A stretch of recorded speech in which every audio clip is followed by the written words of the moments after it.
Gas और acidity की problem ज्यादा रहती है, पेट अचानक से बहुत तेज फूल जाता है, गुब्बारा जैसा लगता है, गैस की दवाइयां खा ली, लिवर की दवाइयां खा ली, लेकिन आपकी प्रॉब्लम ठीक नहीं हो रही है। लिवर में सूजन होना, जिसे हम हेपेटाइटिस कहते हैं। और सबसे खतरनाक बात यह है, कुछ लोगों के लिवर में सालों तक डैमेज चलता रहता है, लेकिन उन्हें पता तक नहीं चलता है। ना तेज दर्द होता है, ना कोई बड़ी सिम्टम्स है, बस शरीर धीरे धीरे संकेत देता है।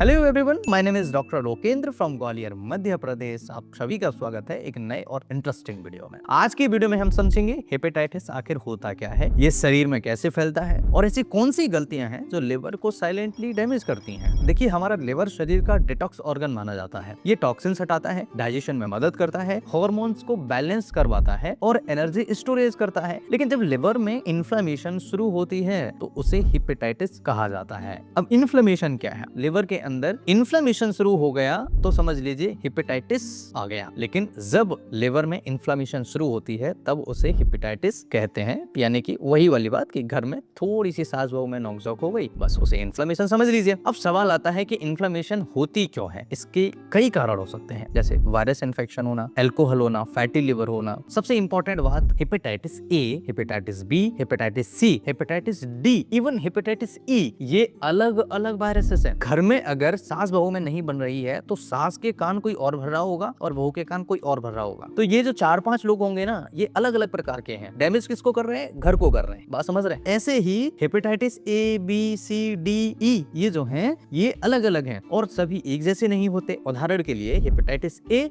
और ई की वजह से फैलते हैं। इनमें कई लोग कुछ समय बाद ठीक हो जाते हैं, लेकिन हेपेटाइटिस बी और हेपेटाइटिस सी ज्यादा डेंजरस माने जाते हैं, क्योंकि ये कई सालों तक साइलेंटली लिवर को डैमेज कर सकते हैं और यही चीज इन्हें डरावना बनाती है। अब सवाल, हेपेटाइटिस बी और हेपेटाइटिस सी कैसे फैलते हैं? ये इन्फेक्टेड ब्लड और unsafe needles, unprotected sexual contact या इन्फेक्टेड मदर से बेबी तक फैल सकते हैं। बात समझ रहे हैं? तो पहले अनसेफ ब्लड ट्रांसफ्यूजन भी बड़ा कारण था, लेकिन अब स्क्रीनिंग काफी बेहतर हो चुकी है, इसलिए वो कारण थोड़ा कम हो गया, इवन न के बराबर है। अब एक शॉकिंग बात समझिए, कई लोगों को हेपेटाइटिस बी या हेपेटाइटिस सी होने के बाद कोई सिम्टम्स नहीं आता है। अब इस बात को ऐसे समझिएगा कि घर में सास बहू में झगड़ा हो रहा है और घर के अलावा कई लोगों को बाहर तक अभी जानकारी नहीं गई है। लेकिन यहाँ डरने वाली बात पता है क्या है? बारीकी समझने की कोशिश करिए। वो नॉर्मल जिंदगी जी रहे होते हैं, लेकिन अंदर ही अंदर लिवर बढ़ता चला जाता है, लिवर डैमेज होता चला जाता है। धीरे धीरे फाइब्रोसिस शुरू हो सकती है, फिर सिरोसिस, और कुछ मामलों में यही आगे चलकर लिवर कैंसर का रिस्क बढ़ सकता है। अब बात करते हैं सिम्टम्स की। शुरुआत में हो सकता है सिर्फ थकान होना, भूख कम लगना, हल्का बुखार आना या शरीर टूटना महसूस हो सकता है। कुछ लोगों में स्किन और आंखें पीली पड़ सकती हैं, जिसे जॉइंटिस कहा जाता है। लेकिन ध्यान रखिए, हर हेपेटाइटिस में जॉइंटिस बिल्कुल जरूरी नहीं है कि ऐसा हो कि किसी को भी जॉइंटिस पीलिया हो गया तो उसको हेपेटाइटिस होगा, ऐसा बिल्कुल जरूरी नहीं है। इसलिए कई केसेस में देर से पकड़े जाते हैं और समझ में नहीं आते हैं कि हेपेटाइटिस है, नॉर्मल जॉइंटिस है। अब एक ऐसी चीज जो समझते नहीं है लोग, हर लिवर डिटॉक्स चीज सेफ नहीं है। इसका क्या मतलब है? जो घर तोड़ने वाले लोग होते हैं, जो हमारे आसपास के लोग हैं, जरूरी नहीं है कि वो सब हमारे परिवार के बारे में अच्छा सोचते हो। अगर आपके आसपास भी ऐसे कुछ लोग हैं तो कमेंट करके जरूर बता दीजिएगा। बात समझ रहे हैं? आपकी लिवर को ठीक करने के लिए जो प्रोडक्ट आप ले रहे हैं बाहर से, हो सकता है कि वो सही नहीं हो। हर प्रोडक्ट आपके लिए सेफ नहीं हो। आजकल इंटरनेट पर रैंडम डिटॉक्स पाउडर है, हर्बल मिक्सचर है और सप्लीमेंट्स बहुत बिक रहे हैं, खूब बिक रहे हैं, लेकिन क्या गारंटी है कि वो आपके लिवर के लिए सही है? हो सकता है कि वो आपको लिवर को ठीक करने की बजाय खराब कर दे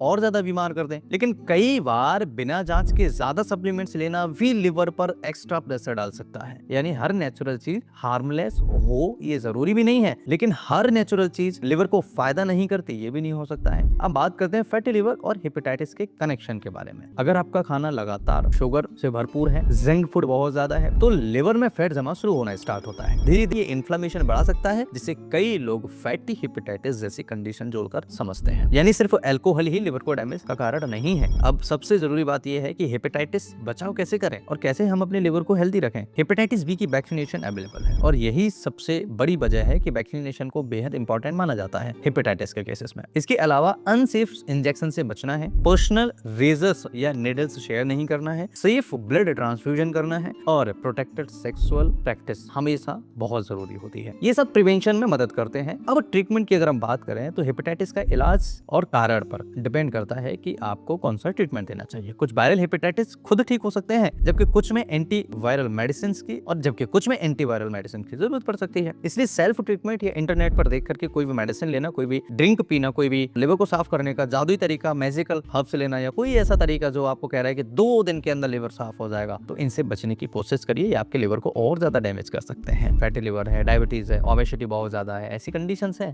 तो लिवर चेकअप को इग्नोर मत करिए। आप तुरंत जाइए। फैटी लिवर के लिए LFT जो है, अल्ट्रासाउंड जो है, सिटी स्कैन है, अगर फाइब्रोसिस जैसे कोई इश्यूज लग रहे हैं, लिवर फाइबर स्कैन होता है, उसे जरूर कराइएगा। तो दोस्तों हेपेटाइटिस सिर्फ पीलिया नहीं है, ये शरीर का वो साइलेंट वार्निंग सिग्नल होता है जो लिवर स्टेज में जब होता है तो हमें धीरे धीरे सिम्टम्स देना स्टार्ट करता है। और शायद इसी वजह से लिवर की सबसे बड़ी प्रोटेक्शन कोई डिटॉक्स ड्रिंक नहीं है, बल्कि सही लाइफस्टाइल, वैक्सीनेशन और समय पर जांच होता है। हेपेटाइटिस से बचना है, लिवर को हेल्दी रखना है, तो सबसे पहले आप वॉकिंग स्टार्ट करिएगा। सुबह की वॉकिंग बहुत इंपॉर्टेंट है। दूसरा, आप हेल्दी डाइट लीजिएगा, घर का बना हुआ खाना खाइएगा। रिफाइंड ऑयल्स है या शुगर वाला जो खाना है, जंक फूड वाला जो खाना है, टोटल बंद करिएगा। और तीसरा सबसे इंपॉर्टेंट चीज, किसी के भी पर्सनल रेजर्स या किसी की ऐसी कोई चीज यूज मत करिएगा जो आपके शरीर के फ्लूइड से डायरेक्ट कांटेक्ट में आ जाए। मैं कई बार ऐसे लोगों को बोलता हूं कि अपने कपड़े शेयर मत करिए। कई लोगों को फंगल इन्फेक्शन एक दूसरे से हो जाता है, लोग परेशान होते हैं। और आप में से न जाने कितने लोग ऐसे होंगे जिनको ऐसा प्रॉब्लम हुआ होगा कि एक दोस्त को प्रॉब्लम था,